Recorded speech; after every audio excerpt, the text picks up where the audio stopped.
আসসালামু আলাইকুম। আমরা যারা শহরে থাকি তারা গ্রামে যেতে একটু বেশি পছন্দ করি, কারণ শহরের যানজট কোলাহল আমাদের একটু অতিষ্ঠ করে দেয়। কিন্তু গ্রামে নিরিবিলি পরিবেশ, সবুজ শ্যামল গাছপালা এবং চারিদিকে নিরিবিলি বাতাস আমাদের মনকে প্রফুল্লিত করে ফেলে। তো যাই হোক, অনেক কথা বলে ফেললাম। তাই আজকে যাচ্ছে হচ্ছে গ্রামে। তো গ্রামে যাচ্ছি মেনলি হচ্ছে আমবাগানে, কারণ আজকে আমাদের আমবাগানে পাইট লাগানো হয়েছে। রাজশাহী ভাষায় যারা লেবার তাদেরকে পাইট বলা হয়। তো তারা আম গাছে বীজ দিবে, তো সেই জন্য হচ্ছে আজকে আম বাগানে যাওয়া লাগছে। যেহেতু সামনে আমের সিজন আসছে, তো আগে থেকে আম গাছে পরিচর্যা করে রাখা লাগবে। তো চলেন যাওয়া যাক।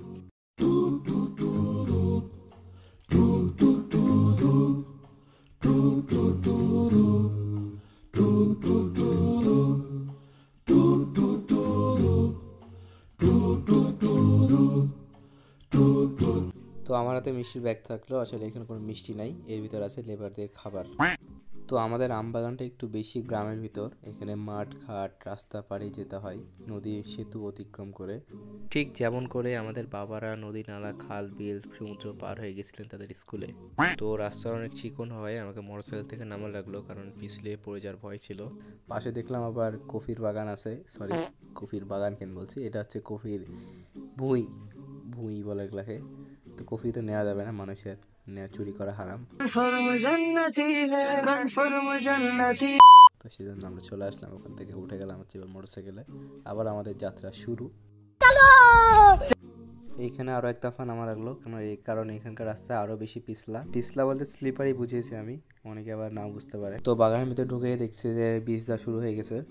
আর আজকে ফার্স্ট টাইম আমি দেখলাম গাছে কিভাবে বীজ দেওয়া হয়। তো পানির সাথে কিছু মেডিসিন আছে, সেগুলো মিক্স করে এই গাছের বীজটা তৈরি করা হচ্ছে। তো আপনারা এখন মনে করতে পারেন গাছে বীজ দিলে সেই আম খাওয়া যাবে কিনা। আসলে এই বীজগুলো দেওয়া হয় বিভিন্ন ধরনের পোকামাকড়, বিশেষ করে হপারে জাতীয় পোকামাকড়ের আক্রমণ থেকে গাছকে বাঁচানোর জন্য। এগুলো দেখতে ছোট আকৃতি মাছির মতো। যখন আমের মুকুল আসে, সেই মুকুলটাতে মধুর মতো মিষ্টি তরল পদার্থ বা রস হয়। আর মুকুলের মধুর মিষ্টি গন্ধ পোকাগুলোকে আকৃষ্ট করে, আর এই পোকাগুলা রসটাকে খাওয়ার জন্য চলে আসে। আর এই রস খেয়ে ফেললে আম গাছ ভালো হয় না বা আমের টেস্ট আসে না। আর এই বীজ দিলে গন্ধটা ছড়ায় না, পোকাগুলো আর মুকুলে বসতে পারে না, সেই জন্য বিষ প্রয়োগ করা হয়।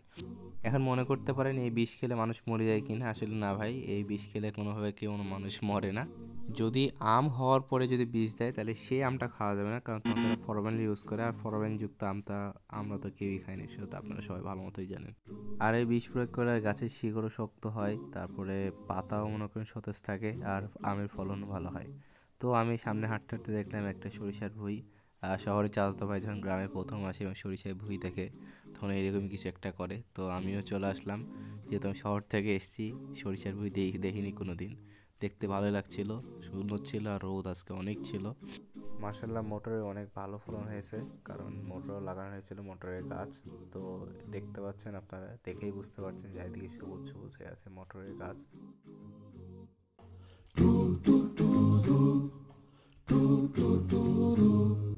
তো কাজ কাম করতে করতে অনেক খিদা লেগে গেছে, তো সেই জন্য আমি মোটরসাইকেল থেকে খাবার নিতে যাচ্ছিলাম, কারণ মোটরসাইকেলে আমাদের খাবারটা রাখা ছিল। তো খাবার নিতে যেয়ে দেখি একজন নাঙল হাতে কে যেন দাঁড়িয়ে আছে। আমি একটু অবাক হলাম যে এতক্ষণ ধরে নাঙল হাতে কে দাঁড়িয়ে আছে ভাই ওখানে। তো আমি একটু কাছে যাওয়ার চেষ্টা করলাম, যে দেখছি যে ভাই এটা একটা মূর্তি। How funny. তারপরে দেখলাম পাশে একজন মহিলা কলস নিয়ে দাঁড়িয়ে আছে। আসলে পানির ভার অনেক বেশি হয়ে গেছে, না পড়ে যাচ্ছিল। তো খিচুড়ি খাবো, তো আমরা এখন প্রাকৃতিকভাবে প্লেটের ব্যবস্থা করছি। তো আসলে আজকে আমরা খিচুড়ি খাবো হচ্ছে কলা পাতায়, আর কলা পাতাতে খিচুড়ি খাওয়ার টেস্ট অনেক আলাদাই। আপনারা চাইলে টেস্ট করে দেখতে পারেন। তো এবার কলা পাতাটাকে পিস পিস করে কেটে নেওয়া হচ্ছে প্লেট সাইজ করে, কারণ প্লেটের সাইজ না করলে তো একজন আরেকজন দেওয়া যাবে না, এই জন্য ইন্ডিভিজুয়াল করে কেটে নেওয়া হচ্ছে। আর কলা পাতাতে ময়লা থাকতে পারে, তো এই জন্য আমরা এখান থেকে ধুয়ে নিয়েছি পুকুরের পানিতে। আর এরপর সুন্দর মতো করে খিচুড়িগুলো বেড়ে দেওয়া হচ্ছে। আর আজকে খাবারটা হেভি টেস্ট ছিল, মাশাআল্লাহ মাশাআল্লাহ, অনেক সুন্দর ছিল। আর কলা পাতাতে খাচ্ছিলাম, এর স্বাদ একটু বেশি পেয়েছিলাম, কারণ অনেকদিন পর কলা পাতায় আমরা হচ্ছে খিচুড়ি খেলাম। সব কিছু ঠিকই যাচ্ছিল, কিন্তু এখানে একটা প্রবাদ হয়ে গেল মেশিনের সাথে। আসলে মেশিনটার পাইপটা খুলে গেছে, এই জন্য চাচা একটু চিল্লাচ্ছে যে কি বলেন, এতক্ষণ ঠিক যাচ্ছিল, তুমি এসে ব্যাগরা বাদিয়েছো। তো দেখতে থাকেন সামনে।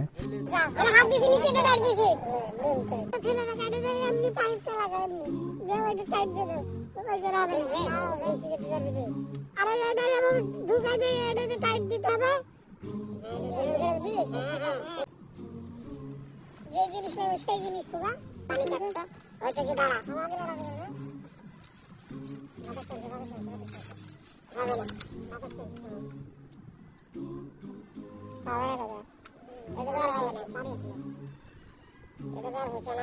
না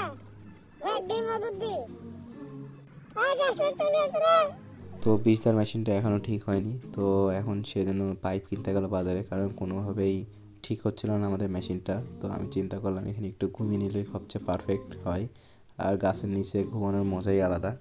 তো অনেক চিন্তা ভাবনা করে একটা বাংলা উপায়ে আমরা মেশিনটা ঠিক করতে পেরেছি। তো আগে এর জন্য পাতা কালেক্ট করা লাগবে। তো পাতা কালেক্ট করে মেন কথা হলো আগুন জ্বালাতে হবে। তো আগুন জ্বালানোর পর এখানে পাইপটাকে গরম করা হবে। হিট দেওয়ার পর পাইপটা যখন একটু গরম হয়ে আসবে তখন সেটাকে মেশিনে যে নজলটা আছে ওটার ভিতরে ঢুকিয়ে দিতে হবে এবং দড়িয়ে বেঁধে দিতে হবে, তাহলে আশা করছি ঠিকঠাক হয়ে যাবে। তো এখানে অনেক চিন্তা ভাবনা অনেক কাহিনী করে দেখা যাচ্ছে নজলটা লাগানো গেছে আর নজলের ভিতরে পাইপটা লাগাতে পেরেছি অবশ্যই সাকসেসফুল 1 ঘন্টা পর। আর একটা কথা মাথায় রাখতে হবে, আমরা বাঙালি সব কিছুই পারি, সেটা বাংলা মাধ্যম হোক আর ইংলিশ মাধ্যম হোক, সব মাধ্যমে আমরা যে কোনো কাজকে সম্পন্ন করে ফেলতে পারি।